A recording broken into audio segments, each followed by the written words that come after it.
That Matt Rule just does not have a clue on how to run an offense. Luke Getsky should be fired. He should be fired today. I'll stand by you. My God. Bro, you got smoke. Welcome to Faze Fantasy Live with your host, Lonnie Z. Welcome to the show, everybody. It's your boy, Lonnie Z, and this is Faze Fantasy Live. Today, with me is my partner in crime, Jake Hansen, and we are going to be recapping the weekend's games, NFL Week 2, all the Sunday games. What's going on, Jake? How are you doing, brother? I'm going good, Lonnie. I'm doing good. I just can't believe it's already the end of week 2. Right. You know, that's crazy. The football season, man, it just seems like it takes forever to get here. And once it does, you look back and you're like, dang, it's already week 17. You know what I'm saying? It goes so fast once you're in it. Well, we had a lot of really interesting games yesterday, a lot of stuff that made us shake our head, games that were like crazy high scoring games that shouldn't have been. So far, the season is shaping up to be kind of different, man. It doesn't feel like anyone had their total finger or pulse on how these teams are going to be like completely like, every year you're like, oh, this team's going to be good, this team's going to be bad. But after first 2 weeks, it's like, I don't know. Some games are like, wow, this is crazy. So let's just jump into it. Let's just jump into the games and quick recap and go over it. All right. So the first game, the Ravens and the Browns, bro, 2 weeks in a row, the Ravens score 40 points, but this time they win, 41-17. This game kind of went like I thought it should have went. I thought that the Ravens should have dominated the Browns. Remember, they were 12 and a half favorites, and we're like, I don't know about 12 and a half. That's a big for an NFL spread, but they covered that without any problem at all.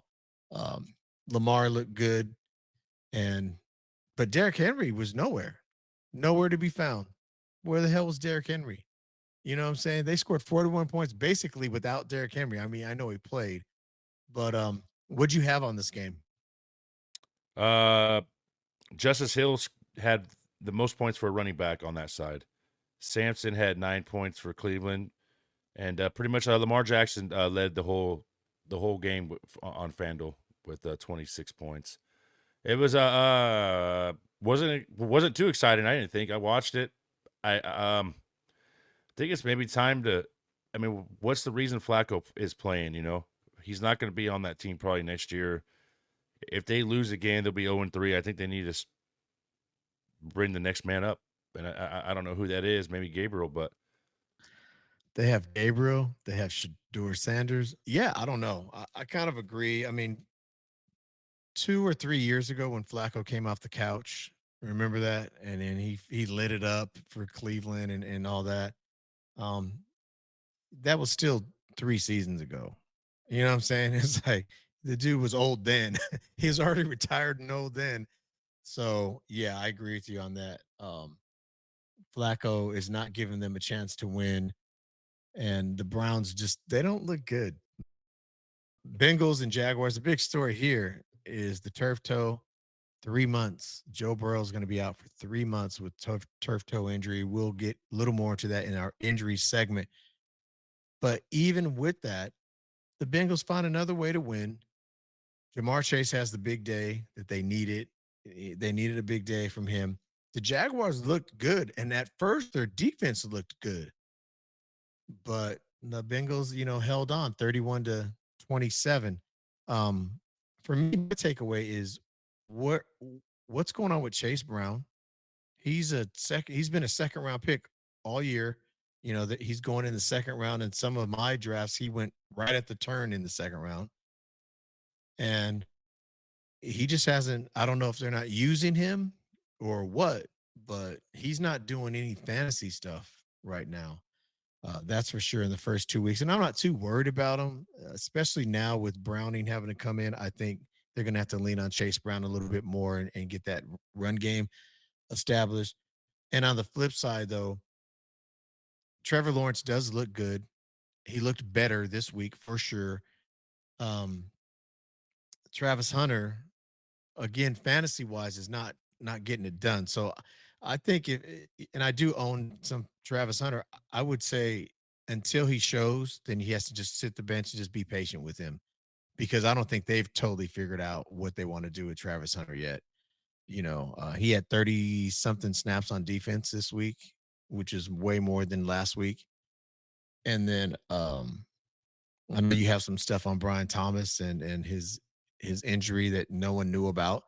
That's bro, these NFL teams, brother. They kill us fantasy guys, right?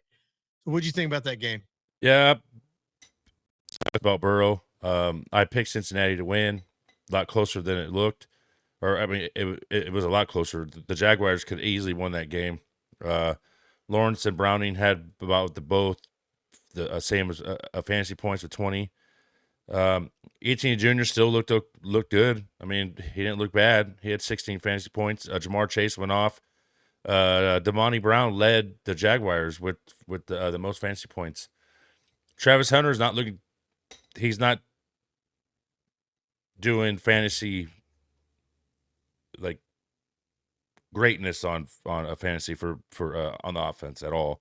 And Brian Thomas Jr. had 12 targets. He came in with the wrist injury that nobody knew about, and they said he played with it, so they think that's an issue why he had a couple drops. So they said they are going to keep an eye on that. They said, but and the tight ends, nothing on both teams. So it sucks that Burrow's out. Jake Browning, he's the starter for most of the year now. Yep, they're gonna have to get a backup. We were talking about that before we went live. They're definitely gonna have to get a backup in Cincinnati for sure.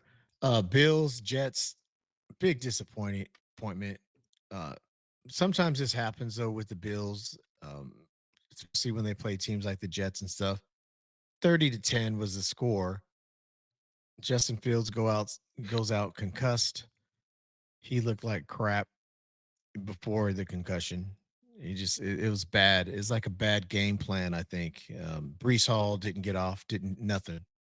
Nothing from Brees. And then Josh Allen, $8,000 on FanDuel, and he gets you 11 points, 10 points, whatever he got. Not much at all. The shining star was their running game, and James Cook looked good at fantasy and just game wise. He looked good. But I think we both had the Bills in this game too. What was your take on the game? I didn't think it would be this bad, but we picked the Bills to win. Justin Fields did not look anything close to last week. And Josh Allen didn't either. James Cook is pretty much living up to his new contract. He was the best player on FanDuel for that game with 30 points. Yeah. Cook looked good, and you're right. I like it when guys get the bag and then they perform. You know what I'm saying? Mm-hmm. And he's definitely doing that. Here's a surprise game: the Cowboys and Giants. I mean, if you're just a football fan, you love the game. It's a great game. 40-37 overtime. Russell Wilson looked like he's in his 20s again. Man, one thing about Russ, remember when he was in his prime, he threw like the sweetest deep balls all the time. Got the air under it, beautiful. And that's what he was doing yesterday, man. He looked like old Russ, old school Russ. But the Cowboys get the win 40-37. If I'm a Dallas Cowboy fan, I'm stressed right now. I'm worried about my team. I mean, I'm already worried about my own team, but if I was a Cowboy fan, I may be a little more worried just because they can't stop anyone. Their defense looks horrible. And I don't know. It just that game, CeeDee Lamb, to me, underperformed. He did okay fantasy-wise. He got, I think, 18 points or something like that. And it didn't seem like they were going to him, but he had a lot of targets too. So I don't know if they're just not getting him the ball where he can get into the end zone or what the heck's going on. Dak looked bad. Dak did not look very good yesterday. And I know they scored 40 points, so how can that be? But if you watched the game, I don't think Dak looked great. He didn't look like he did week one when he was running around looking real sharp and all that stuff. He didn't look like that. And on the flip side, the Giants, They look good, man. Malik Neighbors. Yeah, the stats don't really show of Waiver. Like I'm gonna agree about looking bad. I mean, I just seen like Dak had a lot of bad passes. I mean, his stats don't show. He had 26 fantasy points, and Russell had 34. Like this whole game was a high. Neighbors 36 fantasy points. CD Lamb, like we're saying that he had 9 receptions on 11 targets, 100 yards. He had 18 fantasy points. But it just the eye test, like when you're watching the game, to me, and I that didn't look that good to me either. I honestly didn't think. I don't know. I just seen a lot of mistakes by him.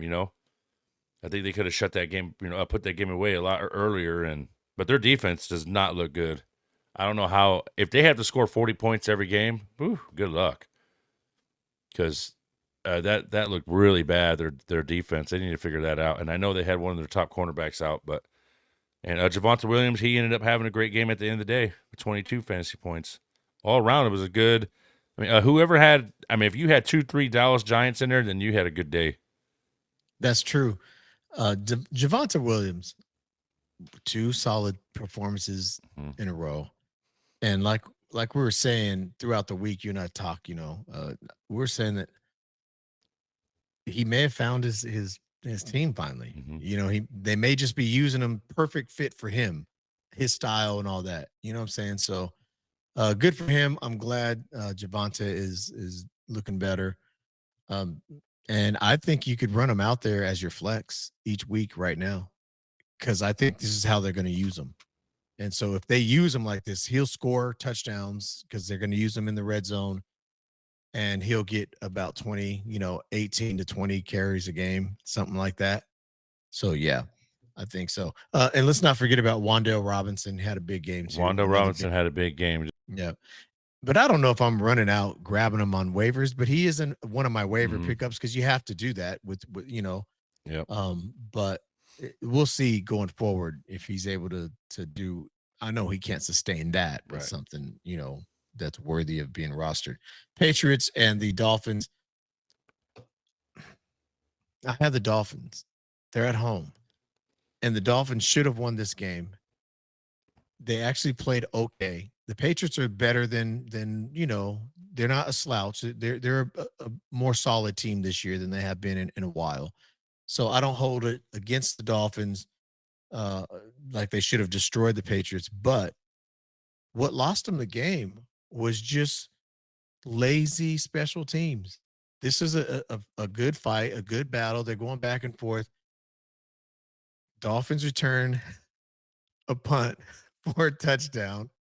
Everyone goes crazy. They're up 27 at that point. I think it's like 27 to 26 or 27 to 25, something like that.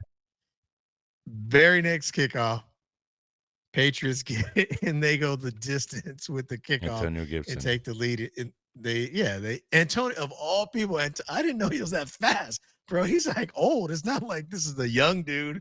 And Antonio Gibson gets to the house, 33-27. Patriots win. Dolphins offense looked a little better this week. Waddle got in the end zone. Drake May look good, man. Drake May look good. What was your take? I agree with everything. I mean, I picked Patriots to win that game. Drake May looked a lot better.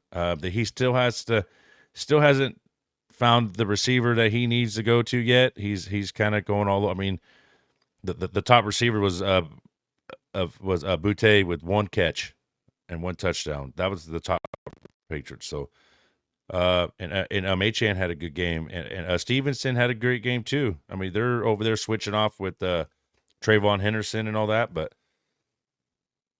the MVP of that game was May, and Miami, man, they need to figure it out quick. Yeah, I agree. Bro, one thing about Vrabel and a lot of those Patriot teams since they lost Randy Moss and Eckler, actually since Eckler left, Wes Welker, not Eckler, what was the other one? Edelman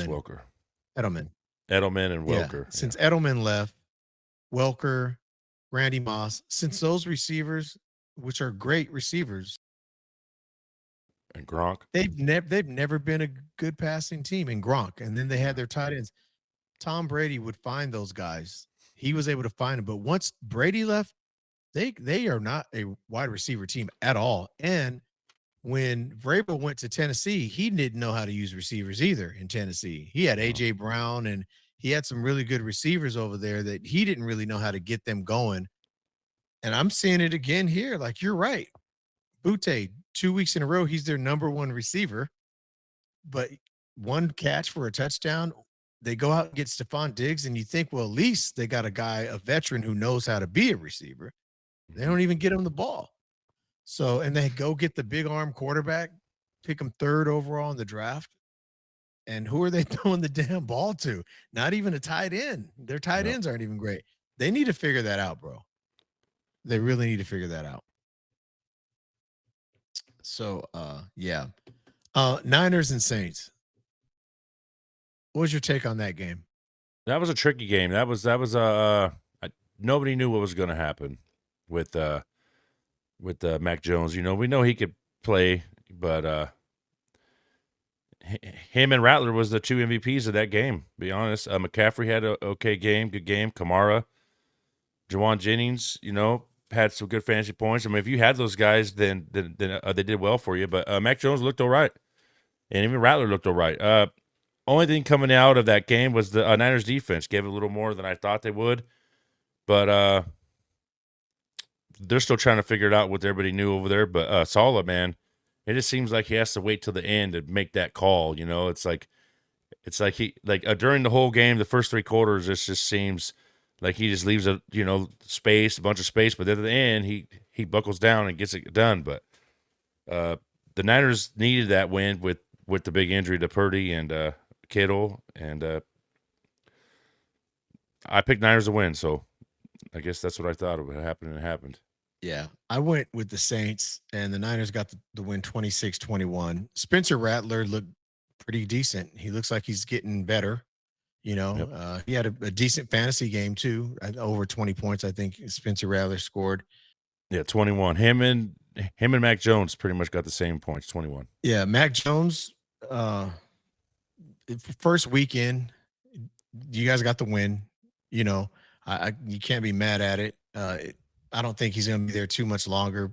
Hopefully Purdy will be back. Maybe they're saying they're not sure what his status is for this week coming up, but I doubt if he'll be back this week because it was like a 3-week window or something like that, you know. Mm-hmm. But the Niners, man, they're 2-0. And the last few times that they've started 2-0, they've either got to the NFC Championship or got to the Super Bowl. Mm-hmm. And, you know, on the road, both games, last time they started 2-0 on the road, you know, that's the stat for them. And they've come out with wins. Now, granted, played the Saints. Seahawks was a tougher game. You know, should have been a tougher game, but they looked better. But Saleh's defense, man. Yeah, they're rejuvenated. Seahawks and Steelers. I had the Steelers. I think you had the Steelers. Did we both have Steelers in that one? Aaron Rodgers came back down to earth. if the Steelers are looking for Aaron Rodgers to be the answer, well, they may keep looking. One great game, one mediocre game. DK got in the end zone, which, you know, that was kind of cool for him. But the Seahawks defense looked pretty good. They went on the road. Kenneth Walker finally got going, had a good fantasy day. 31-17 Seahawks. You know, what was your take? If everybody went and picked him up last week, they're not too happy. Rodgers, 12 points. So Darnold had okay game. Pretty much. Right. I was a little surprised by this game. Pittsburgh was leading most of till the half, and then ended up falling apart. It seemed like that kickoff that the guy just let hit him and go right in the end zone and stood there. That's crazy. You've been playing football your whole life, like, man. That's frustrating. That right there. That man might be on the bench next week. I don't even know if you even go to practice. That's crazy, man. And it's like, I hate to say football players are stupid, and people are stupid in sports, but it's like, yeah, like like, do you pay attention of the game? Just because you have talent and you're the best in high school and you're best in this, like, you don't know the game. Like, you don't know the game. Everybody was seeing that is, what are you doing? Like, you're the only one on the field that did not know the game. Your whole team is running after the ball while you're standing there. It's just crazy to me, man. Like, that right there, he would be fired. He'd be fired. You're on the bench, bro. You're on the bench. You're done. Yeah, Kenneth Walker had the best game out of everybody. I agree. And Jigba Smith is looking awesome also. Jackson, Smith, and Jigba. Yeah, Smith Jigba. Yeah. Look. Yeah, Smith Jigba's looking good. I'm telling you right now, I just want to hit on this real quick because I want to vent with you a little bit, bro. What happened to good old-fashioned football IQ? That's what I'm are saying. They dummies? Is this guy a dummy? That's what I'm saying. Bro, That's what I'm saying. It kind of reminds me of, remember when years back Cam Newton didn't know the overtime rules, and didn't know a game could end in a tie, and he actually he's like, I didn't even know the game could end in a tie. It's like, bro, you're a quarterback for a team. You're playing in the NFL. You need to know the rules. It's just, but to me, part of that goes to coaching too. Now, individuals need to learn on their own and be students of the game. Those are always the best players. When you think about it, they understand the game, the history of it. They understand the rules, all that. But coaches got to coach them up. Look, everything's live on kickoffs. You touch it, you better get on that ball. He just hit it like, I don't know what league does he play in that you can hit it in the field of play. He wasn't even in the end zone. You could hit it in the field of play, let it bounce off of you on a kickoff, and just walk like to the sideline, like you're just going like about your day. And you see everyone running down like with urgency. Your team is running, the other team's running, and you're just like, yeah, dude, what are you guys running for? Freaking idiot, bro. I don't know. I was scratching my head. I was throwing my hat. I was pissed, bro. I'm not even a Steeler fan. I had a Texas Steeler fan like, WTF, bro. What was that? So yeah, man.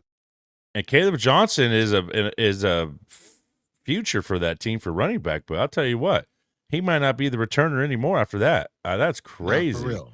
And your special team coach never, ever talks about that on a kickoff? Like, nobody ever dropped the ball in practice or in camp, and then they were like, you got to get the ball. You're really not going over that? That is crazy. Mike Tomlin's team does not look like a Mike Tomlin team so far. 2 weeks in a row. That's crazy. 2 weeks in a row. Think about it. Mike Tomlin's a defensive guy. Last week, they got torched by the Jets and just got out by their skin and won the game because they played the Jets. And this week, they go home, their home opener, and play like crap for the second half of that game. Huge turnover down there that gave, a touchdown. And Mike Tomlin, his team looks sloppy right now, which I'm surprised because usually his teams look buttoned up. Team looks sloppy. All right, Rams 33, Titans 19. It kind of went the way we thought. We thought the Rams would get the win on this, and they did. It's kind of a boring game. My take from this whole game was Kieran Williams. They didn't seem to use him as much, or he didn't. Maybe the Titans' run defense is just a little better than I thought. Because Kieran didn't get going. I don't know what he had in FanDuel, but he had about maybe 15 points or something like that, or 12 to 15, 10 points on FanDuel. 10. Yeah, that's nothing. 10 points. Puka still looks like Puka. I guess he had a good game still, because that's all they do is throw to Puka, bro. And Devontae had a good game too, though, in this one. What was your take? Nakua, Devontae, probably the two best of that game. Stafford had a great game, 18 points. Corum had a better game than Kieran Williams. He had 10 fantasy points. Nobody really on Tennessee did anything other than Ayomar. That's how you pronounce it. He was the best on Tennessee. You draft a receiver with no targets. Ridley is not a main target. That's what I get frustrated with these teams that draft quarterbacks. Why don't you get a target for him? Why didn't you sign somebody or trade for somebody or draft? Make a trade down to draft somebody. It gets frustrating when you don't have a big target for a starting quarterback or for a new quarterback. Ridley is not a star receiver, and it's going to be a rough year for Tennessee. None of the kids in college right now, I think, is going to be eligible for next year's draft. Like Smith and Williams and all them, I think they're still sophomores. So I don't know who the big receiver is coming out, but Tennessee's going to be a top 5 pick easy next year, and they need to get a receiver for their number 1 quarterback. Yeah, I'll leave it at that. You're absolutely right. You know how I feel about Ridley. We heard that on the last show or whatever. He's a It's just scrub, crazy. but I'm not gonna badmouth the guy. Yeah. But he's stealing money, bro. This guy's still stealing money. Hey, write me the check. Okay. All right. But the thing is, you put a kid in a situation that has no targets, Yeah. man. And this Ayamar, maybe he ends up stepping up and being it. But I mean, come on, man. You have no number 1 receiver for him. You have no number 1 receiver for the guy. That's a waste of pick. Ayo Manor looks like he has receiver potential. Like, he looks like he could play in the NFL. He's a rookie. So yeah, maybe they do have something there, but they have to learn how to get it to him. All right, the last game on the Sunday day games slate is the Lions and Bears. Bro, I was asked, I think, I don't know if it was on a podcast or if I was talking to someone about fantasy, and they said, who do you think, is like a team that's going to be good this year? What's a good fantasy team? They're going to be pretty good, or a most improved team. I said, I hate to say this, but the Bears, I think the Bears are going to actually be a good team this year. They got a whole new coaching staff. Caleb's a year older, got a year under his belt. Rome, Swift, the 2-headed backfield that they should run. They drafted, they moved up. I don't know if they moved up, but they went and got the first round tight end, which has not scored a fantasy point yet. I don't think. Maybe he's got in week 1, maybe he got a point or two. I don't know. He didn't have one this week. I'll tell you that much. And then they shit the bed, bro. Caleb to Rome. Yeah, that's fine. But here's my take. The Lions 52, Bears 21. Lions, they ran into a tough defense. And I've said it. I've given them credit. Green Bay, you call Green Bay one of the top 3 teams in the NFC, which after this week, I can't argue with you. After seeing 2 weeks of football, they're right up there because their offense is good enough and their defense is really solid, actually. But they've had 2 home games. So I underestimated the Packers defense against that Lions. But man, the Lions came home and they looked just like the Lions. They were just doing it whatever they want. Jameer Gibbs instantly gets into the end zone. Montgomery gets into the end zone. It looked like the old Lions. Gibbs, Montgomery both scoring touchdowns. The only thing that wasn't like that was like Laporta didn't go off. But Jameson did some Jameson stuff. He had a decent fantasy game and got a long reception. And Amon-Ra St. Brown had one of those games. Jared Goff, blew it up. One of the best fantasy quarterbacks of the week was Jared Goff at 52 points. But on the other side, I just don't think Caleb Williams is clutch. I go back to the time I followed him in college, and I thought that he was going to have a good NFL career. But the more and more I examine this kid, he has flashes of what could be great, like greatness and like moments. And when I say flashes, I literally mean flashes because they don't extend very long. But when it comes to crunch time, man, or just being competitive for a full 60 minutes, I don't know, man. He just don't got it. He doesn't have that. I wouldn't want him to do my last drive of a game and get me a win. I don't think Caleb he's not that kind of guy. And he is surrounded with talent on the Bears, and the Bears are a talented team.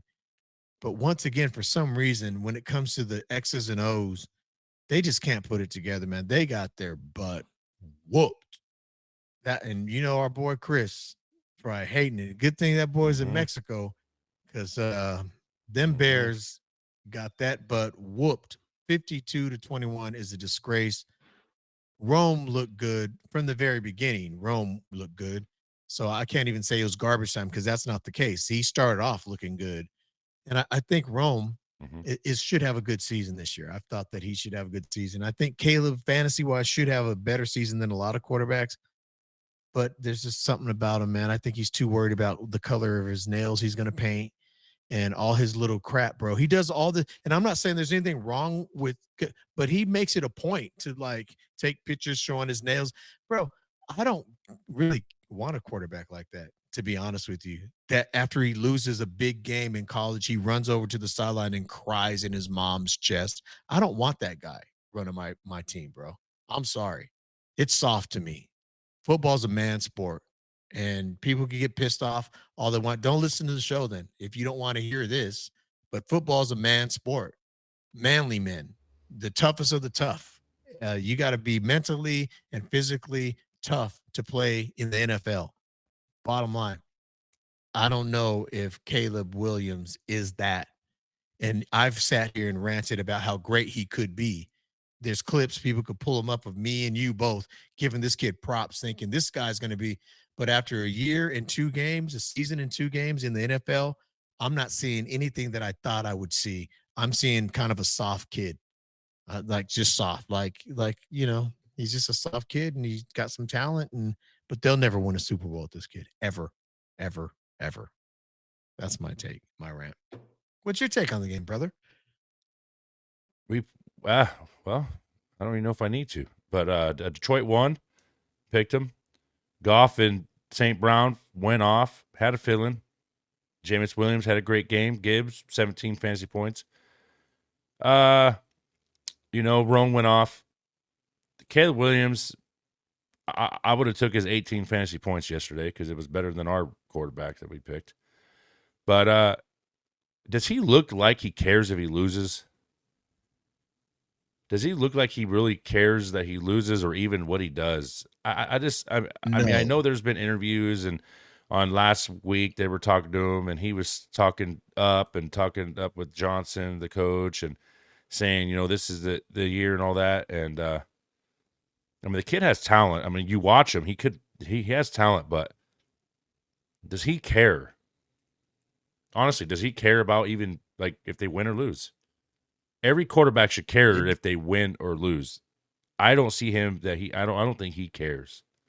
I really don't think he cares. He's just going there, get a paycheck, and going home. I honestly, I don't see anything that he cares. And if that's the case, the Bears aren't never going to be anything until they figure that out. That was the Lions came out to make a statement because they lost the first week. Yeah, yes, that could be, the Lions just made a statement, but. And, Swift, he's an older running back. Get these coaches, man. You have that backup, that kid you got, Medjugorje, I can't say his name, but you just keep these old players on teams that have nothing to go for, and it just frustrates me. And it's like, a whole Flacco situation in Cleveland. Why? Why is he playing? If they go 0-3, why? Right. Why? And Roschon getting hurt didn't help him. And Roschon Johnson hurt, but it's just why to me. I look at that. Why is he playing NFL quarterback, 41 years old? And it's like Swift. I mean, he does okay here and there, but it's like, I don't know, man. Like he fumbled the ball yesterday. He fumbles like every game, it seems like. I don't know. The Bears, I thought they'd be a lot better too. And it's not over. They could win 2 in a row and be 2-2. But it just seems like he doesn't care. That's my overlook of it. All right. Chiefs, Eagles. What do you got on the Chiefs, Eagles? Chiefs, Eagles. We picked the Eagles, I think, right? I think we both picked the Eagles, didn't we? I think we did. I'm not sure, but I know I did. Patrick Mahomes, he's using his legs, man. He's, you talked during the games yesterday. He has 66 yards rushing, and he's using his legs. That's helping him because he's not really doing it passing. He had 23 fantasy points. Barkley had an okay game. Hurts. The best player yesterday was Mahomes with 23 fantasy points for a FanDuel. So you probably didn't do too great if you had, because I know you spent a lot of money on Barkley and he had 16 fantasy points, but spending $9,000, you got to triple that, and that ain't triple nothing. So, but Chiefs are in trouble. 0-2, first time 0-2 in a long since before Mahomes. Yeah, before 2012. Mahomes. Mahomes never been 0-2 since high school. So, their defense did all right yesterday, but Hurts only had 100 yards passing, but struggling too. I mean, AJ Brown and all that's just crazy to me. I'm not going to get into it, but yeah, 2017 Philly, and that's what we thought. Yeah. The Eagles, yeah, we both had the Eagles in that game, right? Yeah. All right. So the Eagles, if I'm not playing anyone in fantasy right now other than Jalen Hurts and Saquon Agree. Barkley. I can't play anyone else on the Eagles. They have so much talent. Those receivers are so talented. AJ Brown, Devonta Smith, even Goddard's a good, solid tight end. Well, he was hurt though. They don't give a damn, bro. They're just like, let's run and let's get the 3rd and short so we can just tush push every. And I'm so sick of all the commentators making the big deal about the tush push. Give it a rest. So freaking well. Oh, they do it better than anyone in the league. Would they do it more than anyone in the league? They're probably gonna. That's all they damn. Well, they're probably gonna do. ban it because they showed something yesterday with the Eagles. They had like 6 false starts, and all the push starts and all the tush pushes they did yesterday. I don't know how many they did, but they showed a thing of it. There was like 6 false starts they never called, never, and there was like 2 offsides on the offensive lineman that they didn't call, and it's gonna get banned. It's gonna get banned because there's a penalty on every time, and they're not calling it. Every time. Bro, this is not every time. Not rugby. Yeah, every time. We're not rugby. This is American football. Yeah. This is not rugby. I'm just, I can't be mad at the Eagles are 2-0. Chiefs are 0-2. And Patrick Mahomes, man, that's why I say if I had to pick a quarterback to get me a touchdown last 2-minute drive, Patrick Mahomes is still right up there as my number 1, number 2 guy. I'm serious, bro. He's still one of the elite quarterbacks in all of football. None of that has changed.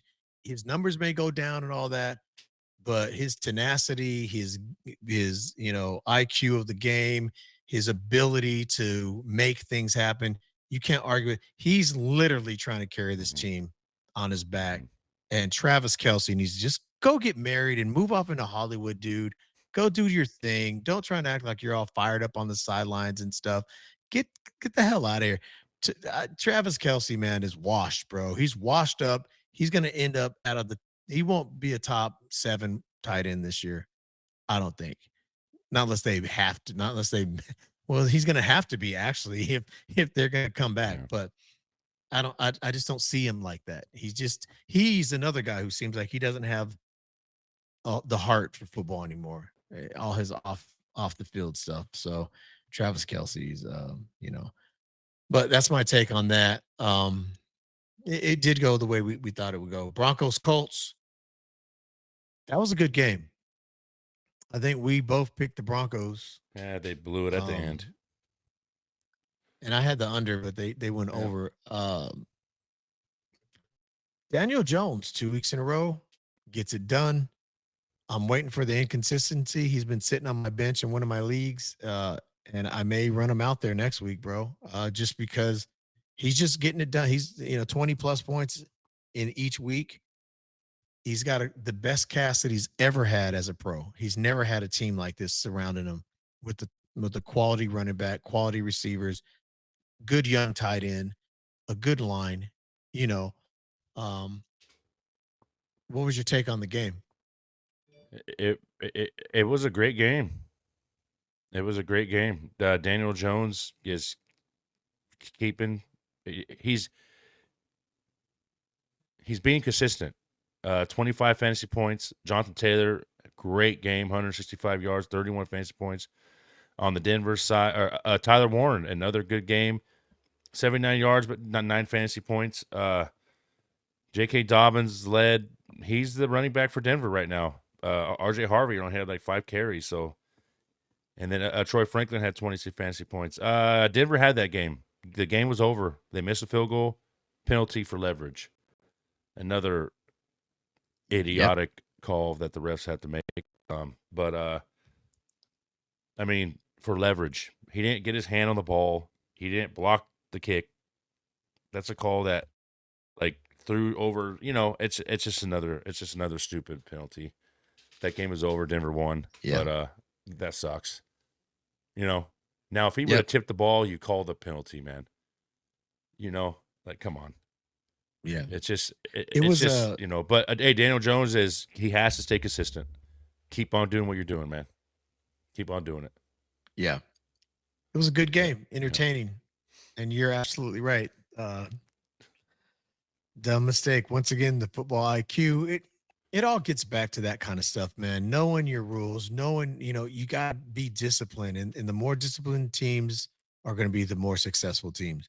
And then the last game on the Sunday day game, say, was the Cardinals and Panthers. I had Cardinals in the over. You had the Cardinals too, right? Or did you have the Panthers in this one? Cardinals.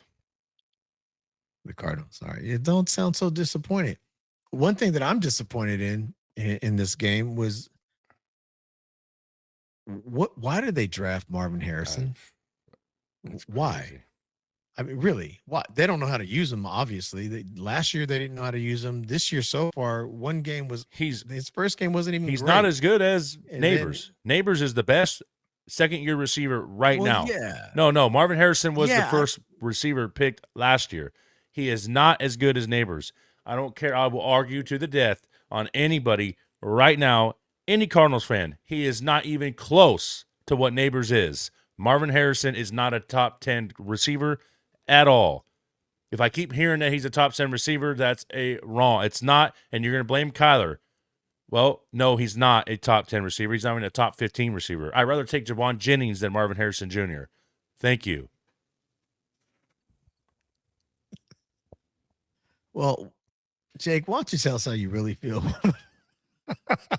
That kid yesterday on the Panthers side, Ted McMillan, that kid is a better receiver than Marvin Harrison Jr. That boy make plays. That dude is raw. Bryce Young gets his head out of his ass. Ted McMillan will be the best receiver this year as a rookie. Guarantee.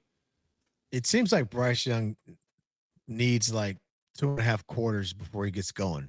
You know what I mean? Like he starts getting better towards the end. But I think a lot of it has to do with they're always playing from behind, so it speeds up. And that gets to my point that you and I were talking before we got on air about some of these young quarterbacks. I think you need to speed up the process, let them get into a 2-minute kind of a rhythm, because that's how in college they played fast. They all come from these fast programs. They play fast. They're going. And in the NFL, there's too much to process with the defenses and all that. But if you speed up the game, the defenses have to speed up too, and they can't get ready as quickly as they want and set their defenses the way they want. If you're pushing them, if you're pushing the tempo, and with Bryce Young, I think he does better, faster. As far as Marvin Harrison Jr. is concerned, of course, Neighbors is a better receiver. That's not even, you can't even debate that. No one should ever debate that. No one in their right mind should debate that. We all see, because Neighbors not only is a better second-year player, he's one of the best wide receivers in all of football. You got to start talking about Neighbors when you talk about Jefferson and Chase. You got to throw Neighbors in there, Puka. You got to start throwing Neighbors' name in there. And you know what? It showed in the drafts this year.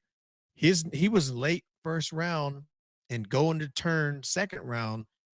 In every draft I was in, Neighbors was in the late first round. As far as his ADP was late first round, 10, 11, some in 8, 9, depending on what, who you're looking at. So yeah, I agree with you. Marvin Harrison, I don't know. Maybe he's going to be a late bloomer. Maybe it's part of the offense. They have one of the most boring offenses in the league. And I'm sitting here bashing on a team that, they got it done. They won the game, but they played against sorry, go ahead. Sorry. the Panthers, at home. And they had a big lead. They had a lead. They blew it. They could have lost that game easily. The thing is, nothing looked good on that game. I said the Niners were going to lose last week. I'm a Niner fan. The problem is the Cardinals fans will say that they smoked Carolina and they looked awesome. They did not. Bryce Young had 25 fantasy points. I've been giving the Cardinals credit the whole time. They've been getting lucky. They got lucky against the Saints. They got lucky yesterday. And guess what? You're going to San Francisco next week, and you're probably going to win because you know why? Brock Purdy's out. George Kittle's out. Our whole offense is out, and you got Mac Jones. Is Mac Jones going to play like he did last week? Probably not. Okay, Cardinals defense is a little bit better than the defenses that, but I think Seattle's might be more. But you're getting lucky, and then you're going to go to a team that don't have their starting quarterback in. So you might get lucky there again. But I'm telling you right now, you guys do not look good at all. Kyler Murray does not look good. James Conner does not look good. And if a real fan can't say it, then you'll have an awakening in a couple weeks when you guys start playing tougher teams. Because I'll tell you what, the only player on that team that looks good is Trey McBride, and I'm sorry. And he still hasn't got a touchdown. So Nope. They still can't get him in. I just like if you could be like, oh man, like me, like I didn't say the Niners killed the Saints. Not even close, man. Not even close, man. And we're gonna hear a truth about a team in about 2 seconds that it's your favorite team that you're gonna have the truth about too. We're gonna hear the truth right now about another team. Yeah. Yeah, you're right. And with that being said, that gets us right into the Sunday night game, Vikings, Falcons. I really expected a lot more from J.J. McCarthy and, quite frankly, Kevin O'Connell and that offensive. The Vikings spent a lot of money in the offseason on that offensive line, bro. That they went and got Will Fries. I mean, they spent a lot of money on that offensive line, and it looked like there were free runners at JJ all night coming off the edge. Like they were just missing their assignment, their blocking assignments. I know Christian Darrisaw's out, but then they had School in there. School got schooled. Then he ends up getting hurt later in the game and they replace him. So they looked bad, but here's my thing. I thought the Vikings should have got that win. Their defense, you can only ask so much from the defense.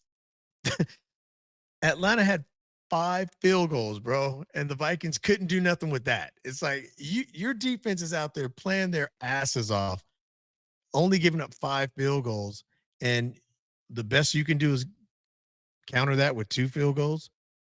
J.J. McCarthy looked like the game was too fast for him, and I just feel like the Vikings needed to speed up the tempo of the game to give him a chance. He didn't look good at all. And I'm glad that we signed Carson Wentz in the offseason because I would bet that Carson Wentz could come into that offense and run it better than McCarthy because he's just a more experienced quarterback. Well, he might be next week. And I'm not saying that I would get rid of McCarthy. I'm not saying to bench him. I'm not saying any of that. I'm just saying they're going to have to know what they have and tailor that offense around them. Maybe that's what they think they're doing, but I think they need to speed this thing up. He threw 2 interceptions and he could have had 4 interceptions thrown. I mean, seriously. Yeah. They're not getting the ball to Jefferson enough at all. They're not targeting him enough. Where in the hell is TJ Hawkinson? And like you and I were saying earlier, if you don't keep him in the block, if you're not going to throw it to him, at least keep him in the block to give this kid a little more time. And I'm not going to blame everything on McCarthy because this is only a second game as a starter in the NFL, but I'm concerned as a Viking fan. They should have won that game. That was a very winnable game at home. They went and stole one on the road in week 1 against the Bears.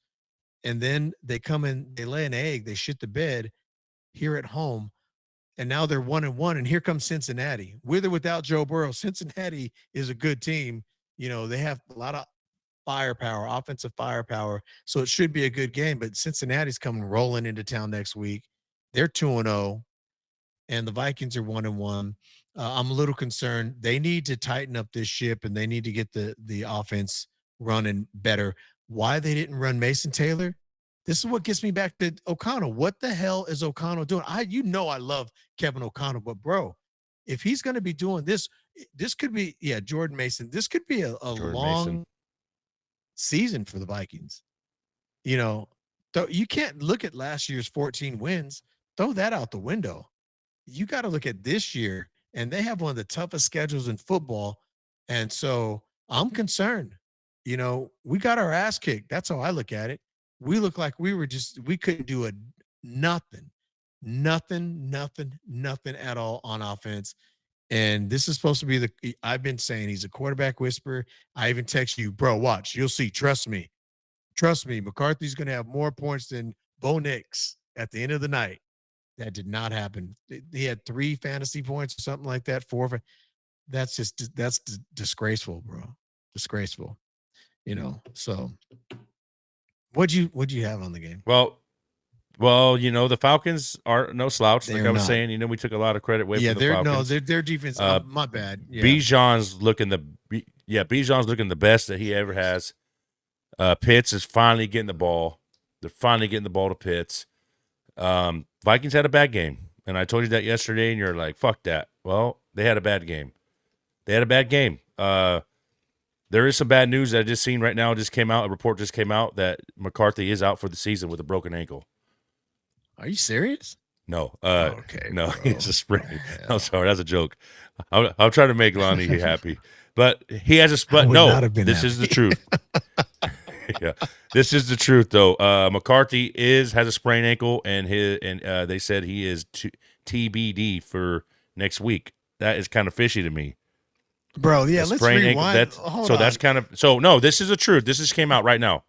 He didn't break his ankle. Right now, I just got a report because I have McCarthy on my fantasy teams. I just got a report that he sustained a sprained ankle last night, and his status for next. Yep. Was it? His status for next week is TBD, and as of right now, they say Wentz is taking the first snaps starting tomorrow. That is weird to me. I don't know if they're playing off an injury because NFL does do this, and it's shady. Lonnie, you know this. I don't know if this is a thing of because the kid had a great first week, or actually, he didn't even really have a good first week. He had a fourth quarter. That's all he had in the last 2 games. But yes, if you look into it, McCarthy sustained a sprained ankle last night, and his status is TBD as of right now. And Wentz is taking first snap starting tomorrow. Yeah, so it says it happened in the third quarter on a 16-yard run. After the game, he passed an initial medical evaluation and had his foot taped for extra support. However, the pain worsened overnight. Because of this, head coach Kevin O'Connell said he'll miss the next game, week 3 versus the Bengals. McCarthy is not being placed on short-term injured reserve. His status is being handled week to week. I'm with you, bro. I think they've seen everything you and I have been seeing, right? Like it's too fast for him right now. And Carson Wentz, I was happy when they signed Carson Wentz. It's funny. I was just saying that when you had that report come rolling through. Yeah, bro. No, but that's weird. That's weird to me. That's weird to me. That is, you don't put somebody out the day after the game because he has a sprained ankle. He's out. Come on, man. That's fishy to me, man. That's fishy to me. Yeah, it just says that they're gonna pump the brakes on the McCarthy project for a week and see if they can't get him up to speed a little better. Yeah, I doubt he's too injured. Like if we asked him, he'd be like, "No, I'm good to go." You know what I'm saying? He'd be like, "I'm good to go." Fishy to me, man. But I think the Vikings are benching him. That's what it sounds like. It sounds like he's just getting benched. Well, we just added Carson Wentz on our waiver wire. Exactly. Well, it looks like you'll be dropping JJ McCarthy and keeping Justin Fields for your bench. I don't know. No, now that kind of sucks. No, I'm not getting rid of McCarthy. He has promise. He has one of the best receivers in the league. I mean, now that sucks. There's no injury, man. There might be an injury, but you don't put the guy out the day after. Are you serious? Come on, man. No, I don't think there's an injury. Either like a seriously enough injury. That's crazy for him. Yeah. I agree. Carson, the Vikings are Carson Wentz playing games. Carson Wentz though, but McCarthy. I mean, I think McCarthy would play better than Carson Wentz, but Carson Wentz is a veteran. probably knows the playbook with the back of hand, and he just got signed by him. So Yeah, that's what I think of. Carson Wentz should definitely be able to run that offense a little better.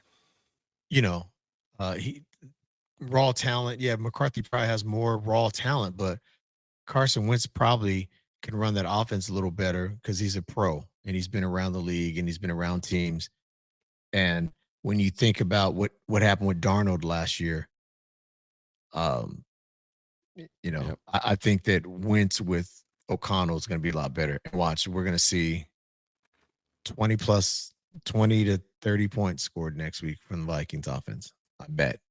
If I was a betting man, I am. We're going to see an increase in productivity. It should be a better that's game. crazy. All right, so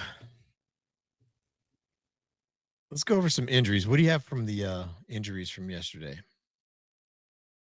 Well, JJ McCarthy. Yep. We just found out that he got hurt, Mm-hmm. surprisingly, when he went home and seen his newborn. He sprained his ankle.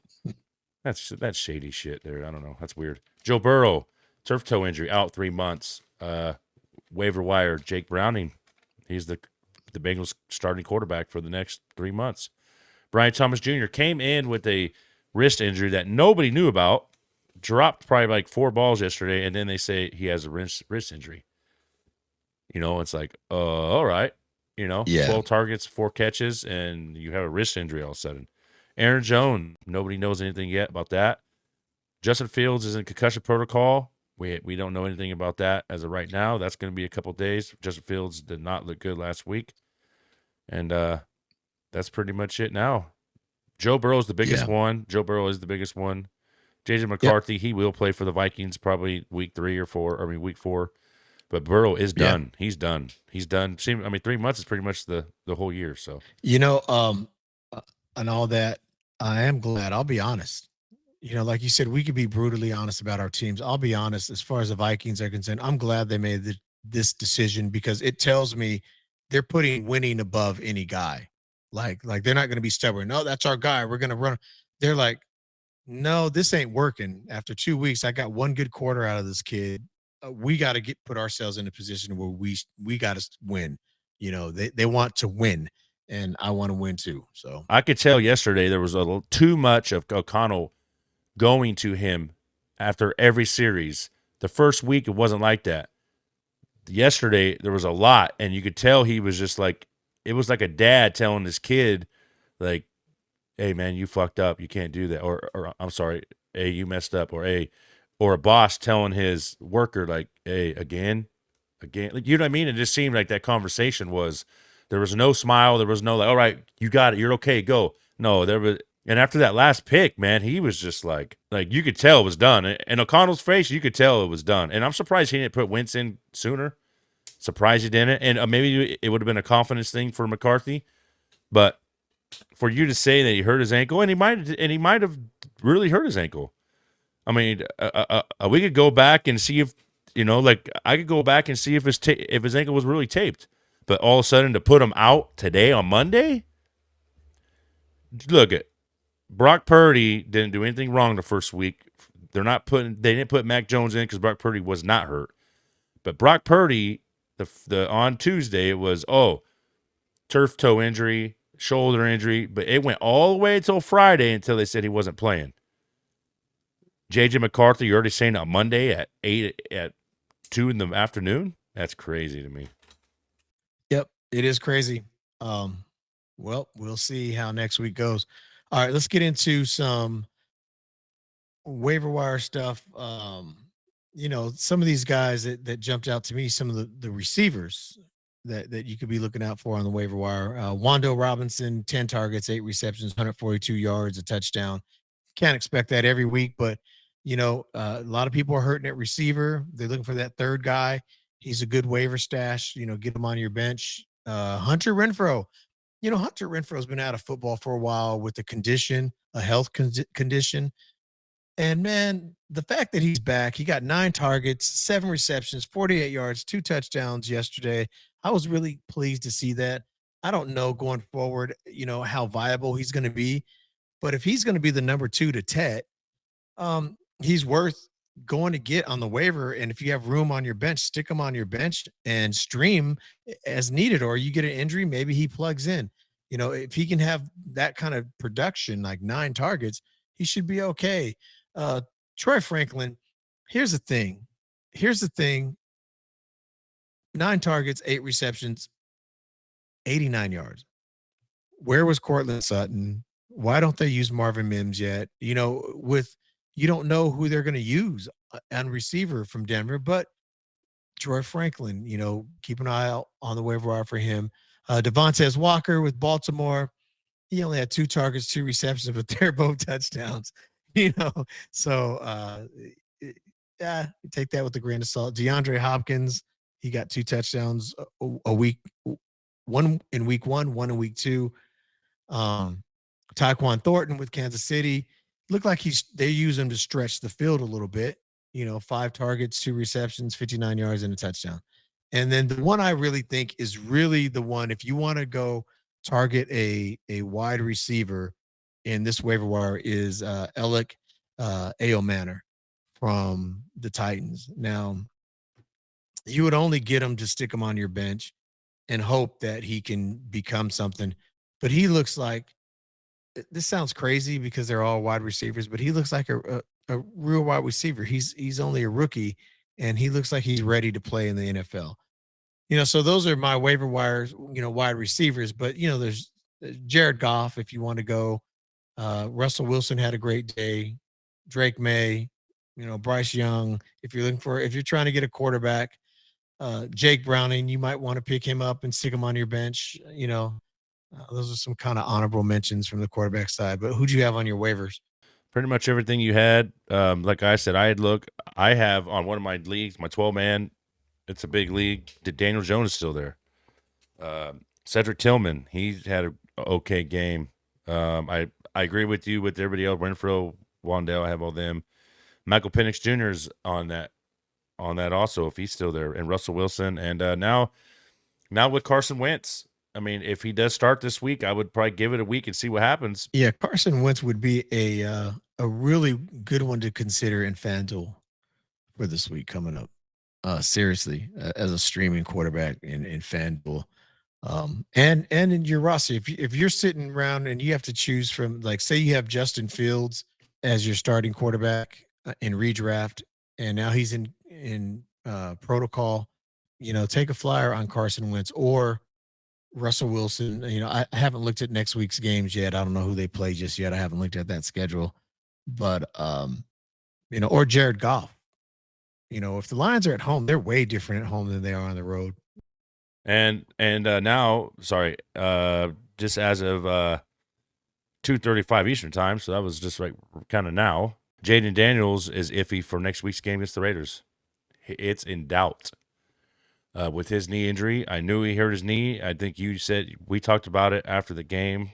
He has no damage, but it's like a bone bruise, kind of something like that. And his status for the Raiders game is in doubt. That would be huge. That is huge, huge, huge. So who's backing up Jaden Daniels? Marcus Mariota. That changes everything. If Jaden Daniels does not play, that changes their whole. If he is out for any amount of time, any length of time, the Commanders are in trouble, bro. Because they're having trouble with Jaden Daniels. And you take him out and you put Marcus Mariota in. Mariota's not. He's the type of backup quarterback that comes in a couple plays in a game to back up. He's not the backup quarterback that's going to start and get you like 3 wins in a row. No, he did okay last year. He had 400 yards passing, 4 touchdowns. He did okay for him last year, but he is older, and yes, can he just keep the game going for him? Maybe, but that's big. Either way, that's big. That is really, really, really big. Yeah, that's right up there with the Joe Burrow thing. But at least Cincinnati's in better hands with their backup and stuff. But that's right up there with Joe Burrow. Yeah, that's crazy. Well, you get all the breaking news here on Faze Fantasy Live. We are committed to bringing you the most up-to-date current fantasy events all the time. I am Lonnie. He is Jake. Thanks for listening, and we will catch you on the next one.